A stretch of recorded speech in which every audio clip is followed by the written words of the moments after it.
శ్రీ సచ్చిదానంద సమర్థ సద్గురు సాయినాథ్ మహారాజ్ కీ జై. శ్రీ సద్గురు సాయినాథాయ నమః. శ్రీ సాయి సచ్చరిత 5వ అధ్యాయము.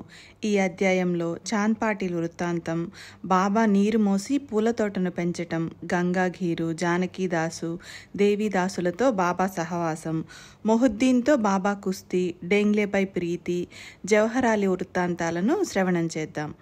బాబా కొంతకాలం గుప్తంగా ఉన్న రత్నం వలె మహమ్మదీయుల పెళ్లివారితో పాటు మరలా షిరిడీలో ప్రవేశించారు. వారి రాకకు ముందే దేవీదాసు అక్కడుండేవాడు. తరువాత జానకీదాస్ బైరాగ్ కూడా అక్కడ ఉండడానికి వచ్చాడు. ఔరంగాబాద్ జిల్లాలోని ధూప్ అనే చిన్న గ్రామంలో చాంద్పాటిలు అనే మహమ్మదీయుడు ఉండేవాడు. అతడు ఔరంగాబాద్లో ప్రయాణం చేస్తుండగా అతని గుర్రం తప్పిపోయింది. 2 నెలలు దానికోసం వెతికాడు, కానీ దాని జాడ తెలియలేదు. ఇక దొరికే ఆశ లేక గుర్రపు జీనును భుజాన వేసుకుని తిరుగుదారి పట్టాడు. ఔరంగాబాద్ నుండి 4.5 కోసుల దూరం ముందుకు వెళ్ళగా అక్కడ మామిడి చెట్టు కింద ఈ రత్నం కనిపించారు. వారి తలపై టోపీ, శరీరం పైన కఫిని, చంకలో సటక ఉన్నాయి. వారు పొగాకు నలిపి గొట్టంలో నింపి చిలుము తయారు చేశారు. చాంద్పాటిలు దారిన వెళ్తుండగా ఆ ఫకీరు అతనిని, ఒరే బాబు, నీడలో కూర్చుని చిలుం పీల్చి ముందుకు వెళ్ళు అని చెప్పి, ఈ జీను ఎక్కడిది అని ప్రశ్నించారు. ఇది తప్పిపోయిన నా గుర్రానిది అని పాటిల్ చెప్పాడు. వెళ్ళి ఆ కాలువ దగ్గర వెతుకు అని ఫకీర్ చెప్పారు. వెంటనే అక్కడ గుర్రం దొరికింది. చాంద్పాటిలు ఆశ్చర్యపోయాడు. అవలయా లభించారు. వీరి చర్యలకు అంతులేదు. వీరిని మానవులని అనలేమని పాటిల్ మనసులో అనుకున్నాడు. తర్వాత అతడు గుర్రాన్ని తీసుకుని తిరిగి ఫకీర్ ఉన్న చోటికి వచ్చాడు. ఫకీర్ అతనిని తన వద్ద కూర్చోబెట్టుకొని చిమ్టాను చేతిలోనికి తీసుకొని అక్కడే మట్టిలో గుచ్చాడు. లోపల నుండి మండుతున్న నిప్పుని తీసుకొని చిలుంగొట్టంపై ఉంచి సటకా చేతిలోనికి తీసుకొని నేలపై కొట్టగా వెంటనే నీరు పైకి వచ్చింది. దానితో గుడ్డను తడిపి నీటిని పిండేసి చిలుంగొట్టానికి చుట్టాడు. తాను పీల్చి పాటిలకు కూడా ఇచ్చాడు. నేల నుండి ఆశ్చర్యంగా నిప్పు, నీరు రావడం చూసి పాటిలకు మతిపోయింది. నాతో వచ్చి మా గృహాన్ని పావనం చేయండని ప్రార్థించాడు. బాబా పాటిల్ను అనుగ్రహించి ఆ మరునాడు అతని గ్రామానికి వెళ్ళి అతని ఇంట కొంతకాలం బస చేసి తర్వాత షిరిడీకి మరలా వచ్చారు. ఈ చాంద్పాటిలు భార్య యొక్క మేనల్లునికి షిరిడీలోని వధువుతో లగ్నం నిశ్చయమైంది. గుర్రపు బండ్ల వెంట పెండ్లివారు షిరిడీకి బయలుదేరారు. బాబా కూడా పెళ్లివారితో కలిశారు. లగ్నం అయిపోయింది. పెళ్లివారు వెనక్కి వెళ్ళిపోయారు, కానీ బాబా షిరిడీలో ఉండిపోయారు. ఆ ఉండటం అక్కడే ఉండిపోయారు. అలా షిరిడీ భాగ్యం ఉదయించింది. ఖండోబా దేవాలయ ప్రాంగణంలో బళ్ళన్నింటినీ పొలంలో విప్పగా అక్కడ పెళ్లివారితో పాటు బాబా కూడా దిగారు. ఈ బాల ఫకీరు బండి నుండి దిగ్గానే మొట్టమొదట మహల్సాపతి దృష్టిలో పడగా రండి సాయి అని వారి ఎదుటకు వెళ్ళాడు. అప్పటి నుండి వారికి ఆ పేరు ఉండిపోయింది. సాయి సాయి అని ప్రజలు అంటారు. వారికి నామకరణం అలా జరిగింది. అక్కడ వారు మసీదులో ఉండసాగారు. దేవీదాసు సహవాసంతో షిరిడీలో ఆనందంగా ఉన్నారు. ఒకప్పుడు చావడిలో కూర్చునేవారు, మరొకప్పుడు మారుతి దేవాలయంలో ఉండేవారు. ఆ తరువాత షిరిడీకి జానకీదాసు గోసావి వచ్చాడు. ఈ జానకీదాసు వద్దకు సాయి మహారాజు వెళ్ళి కూర్చునేవారు, లేదా సాయి మహారాజు ఉన్న చోటికి జానకీదాసు వచ్చి కూర్చునేవాడు. ఆ ఉభయులలో చాలా ప్రేమ ఉండేది. వారు నిత్యం నియమంగా సమావేశమయ్యేవారు. అలా వారి సమాగమం అందరికీ పరమానందంగా ఉండేది. మరో గృహస్థ సాధువు పుణతాంబే నివాసి అయిన గంగాగిర్ మహారాజు షిరిడీకి తరచూ వచ్చేవాడు. సాయి 2 చేతులతోనూ మట్టి కుండలను పట్టుకొని బావి నుంచి నీరు మోసుకుని రావడం చూసి ఈ అమూల్య రత్నాన్ని పొందిన షిరిడీ ప్రజలు ధన్యులు అని స్పష్టంగా చెప్పాడు. ఈరోజు ఇతడు భుజాన నీరు మోస్తున్నాడు, కానీ ఇతడు సామాన్యుడు కాదు. ఈ క్షేత్రం యొక్క పుణ్యం ఏదో ఉండబట్టే ఈ స్థలంలో లభ్యమయ్యాడు అని చెప్పాడు. అలాగే ఆనందనాథ్ అనే పేరుతో మరొక సాధువు కూడా సాయిని చూచి, ఈతడు ప్రత్యక్ష వజ్రం. ఈరోజు ఈ వజ్రం చెత్త కుప్ప మీద ఉండవచ్చు, కానీ ఇతడు రాయి కాదు రత్నం, ఇతడు అద్భుతాలు చేస్తాడు అని స్తుతించాడు. తరుణ వయసులో సాయి తల వెంట్రుకలను పెంచుకునేవారు. ఎప్పుడూ ముండనం చేసుకునేవారు కాదు. పహిల్వాన్ వలె దుస్తులను ధరించేవారు. రహతాకి వెళ్ళినప్పుడు బంతి, జాజి మరియు మల్లె మొక్కలను తెచ్చి బంజరు భూమిలో స్వహస్తాలతో నాటి వాటికి నియమంగా నీరు కూడా పోసేవారు. వామంతాత్య అనే కుమ్మరి ప్రతిరోజు బాబాకు 2 పచ్చి కుండలను ఇచ్చేవాడు. బాబా బావి నుండి నీరు తోడి ఆ కుండలలో నింపి భుజంపై మోసుకుని వచ్చి మొక్కలకు పోసేవారు. సూర్యుడు అస్తమించాక కుండలను తీసుకుని వెళ్ళి వేప చెట్టు క్రింద పెట్టిన వెంటనే వాటంతట అవే విచ్చిపోయేవి. ఈ విధంగా 3 సంవత్సరాలలో ఎందుకు పనికిరాని ఆ స్థలం ఉద్యానవనంలా తయారైంది. ఇక్కడే వేప చెట్టు క్రింద భాయి కృష్ణజీ అలీ బాక్కర్ అను ఒక భక్తుడు పాదుకలను స్థాపించాడు. ఇతనికి అక్కల్కోట వెళ్ళి స్వామివారి పాదుకలను దర్శనం చేసుకోవాలని సంకల్పం కలిగి ముంబై నుండి అక్కల్కోటకు బయలుదేరాడు. కానీ అతని నిశ్చయం మారి షిరిడీ మార్గం పట్టాడు. కారణం, అతనికి స్వప్నంలో ప్రస్తుతం నా స్థానం షిరిడీలో, నీవు అక్కడికి వెళ్ళు అని స్వామి సమర్థ ఆజ్ఞాపించారు. భాయి కృష్ణజీ తనకు కలిగిన ఈ దృష్టాంతం చిరస్మరణీయంగా ఉండాలని శక సంవత్సరం 1834 అంటే క్రీస్తు శకం 1912లో శ్రావణ మాసం శుక్లపక్ష పర్వకాలంలో దాదా కేల్కర్ చేతుల మీదుగా విధి విధానాలతో శాస్త్రోక్తంగా ఉపాసనీ మహారాజ్ మార్గదర్శనంలో వేప చెట్టు క్రింద సాయి పాదుకలను ప్రతిష్ఠింపజేశారు. తర్వాత కొంతకాలానికి ఒక విచిత్ర సంఘటన జరిగింది.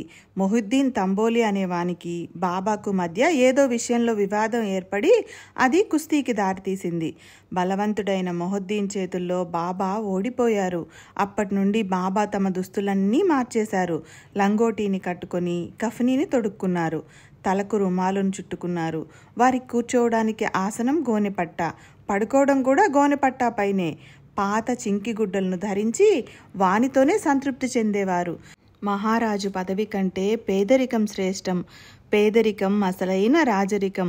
ఐశ్వర్యం కంటే పేదరికం 1,00,000 రెట్లు శ్రేష్టం. అల్లాభాయి పేదల బంధువు అని బాబా ఎప్పుడూ అంటుండేవారు. సాయిబాబా జనంతో కలిసి తిరిగేవారు కాదు. ఎవరితోనూ తమంతట తాము మాట్లాడేవారు కాదు. ఎవరైనా ఏదైనా అడిగితే అడిగిన దానికి మాత్రమే జవాబిచ్చేవారు. పగలు వేప చెట్టు కింద కూర్చునేవారు. ఒక్కొక్కప్పుడు గ్రామ శివారుల్లో ఉన్న కాలువ దగ్గర తుమ్మ చెట్టు క్రింద నీడలో కూర్చునేవారు. మరొకప్పుడు అక్కడి నుండి మైలు దూరంలో ఉన్న నీమ్గామ్కు వెళ్ళేవారు. నీమ్గామ్ యొక్క జాగీర్దారు పదవిలో ఉన్న బాబాసాహెబ్ డేంగ్లే పైన బాబాకు అమితమైన ప్రేమ. బాబా అతని ఇంటికి వెళ్ళి రోజంతా అతనితో ప్రేమగా మాట్లాడేవారు. అతని తమ్ముడు నానాసాహెబ్ డేంగ్లేకు సంతానం లేక బాధపడేవాడు. అతనిని బాబాసాహెబ్ సాయి దర్శనానికి పంపాడు. బాబా యొక్క ఆశీర్వాదానుగ్రహాలతో నానాకు పుత్ర సంతానం కలిగింది. ఆ తర్వాత సాయిబాబా దర్శనానికి జన సముదాయం గుంపులు గుంపులుగా రాసాగారు. సాయి యొక్క కీర్తి అలా అహ్మద్నగర్ వరకు పాకింది. సాయిబాబాకు ఎవరి సాంగత్యము అవసరం లేకపోయినా భక్త పరివారం రోజంతా వారి చుట్టూ మూగి ఉండేది. సూర్యుడు అస్తమించాక వారు షిరిడీలోని పాడుబడిన మసీదులో నిద్రించేవారు. శరీరం పైన పాదాల వరకు జీరాడే కఫనీని ధరించేవారు. తలకు తెల్లని వస్త్రం ఉండేది. వారి వద్ద ఎల్లప్పుడూ చిలుం, పొగాకు, రేకు డబ్బా, సటకా కర్ర ఉండేవి. వారు ఉతికిన తెల్లని వస్త్రాన్ని తలకు చుట్టి ఎడమ చెవి వెనుక దానిని మెలితిప్పి ముడివేసుకునేవారు. ఒక్కొక్కసారి వారం 10 రోజులు కూడా స్నానం చేయకుండా ఉండేవారు. వారి పాదాలకు చెప్పులు ఉండేవి కావు. ఒక గోనె పట్టాపైనే కూర్చునేవారు. తలగడ ఎటువంటిదో వారు ఎరుగరు. ఉన్నదానితోనే వారు సంతృప్తిగా ఉండేవారు. వారు మసీదులో దక్షిణాభిముఖులై కూర్చొని ఎదుటనున్న ధునిని అవలోకిస్తూ తమ ఎడమ చేతిని కట్టడా పైన వేసి ఉంచేవారు. వారు వాసనా సహితంగా అహంకారాన్ని, నానావిధ వృత్తులను, ప్రపంచ ప్రవృత్తులను, యుక్తి ప్రయుక్తులను సమగ్రంగా ధునిలో ఆహుతి చేశారు. వారి నోట ఎల్లప్పుడూ అల్లామాలిక్ అన్న ఉచ్చారణ ఉండేది. అలా వారి పతాకం ఎప్పుడూ ఎగురుతూ ఉండేది.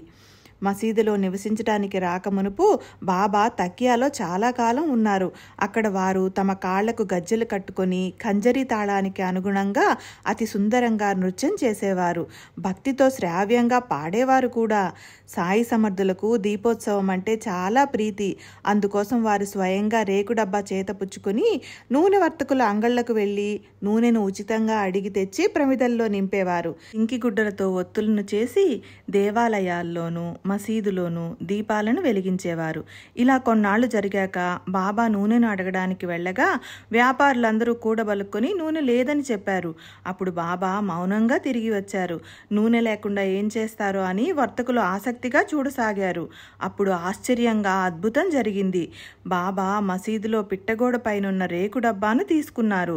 అందులో నూనె కొంచెమే ఉంది. దాంతో సంధ్యాదీపాన్ని వెలిగించడమే కష్టం. ఆ నూనెలో నీరు పోసి బాబా స్వయంగా త్రాగేశారు. ఆ తర్వాత వట్టి నీటిని తీసుకున్నారు. ఆ నీటిని ప్రమిదల్లో పోసి వానిలో పొడి ఒత్తులను తడిపి అగ్గిపుల్లను గీచి దీపాలను వెలిగించారు. కాసింతైనా నూనె లేకుండా దీపాలు రాత్రంతా వెలిగాయి. బాబా యొక్క అద్భుత సామర్థ్యం చూసి వర్తకులు ఆశ్చర్యచకితులయ్యారు. బాబాతో నూనె లేదని అసత్యం చెప్పి సంతాపాన్ని కలిగించి పాపాన్ని తెచ్చుకున్నామని వర్తకులు పాశ్చాత్తాపడ్డారు. అహ్మద్ నగర్ నివాసి అయిన జవహర్ అలీ అనే ఒక ఫకీరు శిష్యులతో సహా రహతాకు వచ్చాడు. వీరభద్రుని దేవాలయ సమీపంలో ఒక ఖాళీ స్థలాన్ని చూసుకొని అక్కడ మకాం వేశాడు. అతడక్కడ ఈద్గా నిర్మాణాన్ని ప్రారంభించాడు.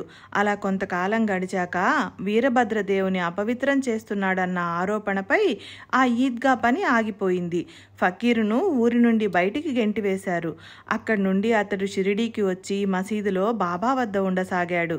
అతడు బాబాతో "నువ్వు నా శిష్యుడవు" అని అన్నాడు. బాబా సరే అనగానే అతడు చాలా ఆనందించాడు. బాబా శిష్యుడుగాను జవహర్ అలీ గురువుగాను అయిపోయారు. జవహర్ అలీ బాబాను వెంట తీసుకుని రహతాకు వెళ్ళిపోయాడు. గురువుకు శిష్యుని గొప్పదనం తెలియదు, కానీ శిష్యునికి గురువు యొక్క అవగుణాలు తెలుసు. అయినా గురువును ఎన్నడూ అనాదరణ చేయకుండా శిష్యుని స్వధర్మాన్ని పాటించారు. గురువు నోటి నుండి వెడలిన వచనాలను యోగ్యాలను చూడకుండా తూచా తప్పకుండా పాటించారు. గురువు ఇంటికి నీరు కూడా మోశారు. అప్పుడప్పుడు ఇద్దరూ షిరిడీకి వచ్చేవారు. అలా తరచూ వస్తూ పోతూ ఉన్నా బాబా రహతాలోనే ఉండసాగారు. బాబా ఫకీరు వశమైపోయాడని జనులు అనుకున్నారు. బాబా ఇక షిరిడీ విడిచిపెట్టినట్లే అని అనిపించింది. షిరిడీలోని భక్తులకు బాబా యందు అమితమైన ప్రేమ. వారికి బాబా తమ వద్ద లేకపోవటం బాధగా అనిపించింది. తమ సర్వస్వాన్ని జవహర్ అలీ ఆధీనం చేసిన సాయిని చూసి షిరిడీ గ్రామస్తులు మనోవేదనకు గురి అయ్యారు. సాయిని ఏ విధంగా తమ గ్రామానికి తీసుకురావాలి అన్న ఆలోచనలో పడ్డారు. షిరిడీలోని భక్త సమూహం రహతాలోని ఈద్గా వద్దకు వెళ్లారు. బాబాను షిరిడీకి తిరిగి రమ్మని ప్రార్థించారు. కానీ బాబా దానికి సమ్మతించక, ఫకీరు మహాకోపిష్టి, అతని జోలికి వెళ్ళకండి, అతడు నన్ను అసలు విడిచిపెట్టడు, ఇప్పుడు ఊళ్ళో నుండి వచ్చి మీ పని పడతాడు, వెంటనే బయలుదేరి షిరిడీ దారి పట్టండి అని చెప్పారు. ఇంతలో ఫకీరు వచ్చాడు. కుర్రవాడి కోసం వచ్చారా? షిరిడీకి మరలా తీసుకువెళ్లాలనే ఉద్దేశంతో వచ్చారు కదూ, ఆ శ్రమ పడకండి అన్నాడు.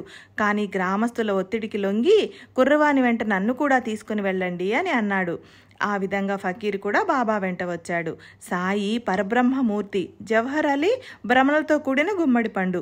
దేవీదాసు పరీక్షించగా షిరిడీలో అతని బండారం బ్రద్దలైంది. అంతకు మునిపే బాబాతో సాంగత్యం ఉన్న ఈ దేవీదాసు అనే సాధువుని తాత్యా కోతే, కాశీరాం మొదలైన వారు గురువుగా భావించారు.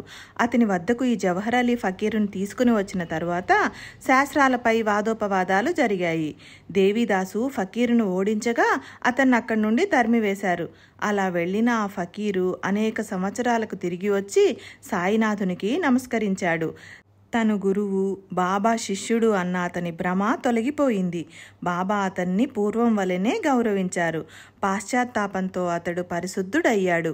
ఫకీర్ యొక్క భ్రమ తొలగిపోయే వరకు తాను గురువు, బాబా శిష్యుడు అన్న అతని భావాన్ని బాబా అలానే ఉండనిచ్చారు.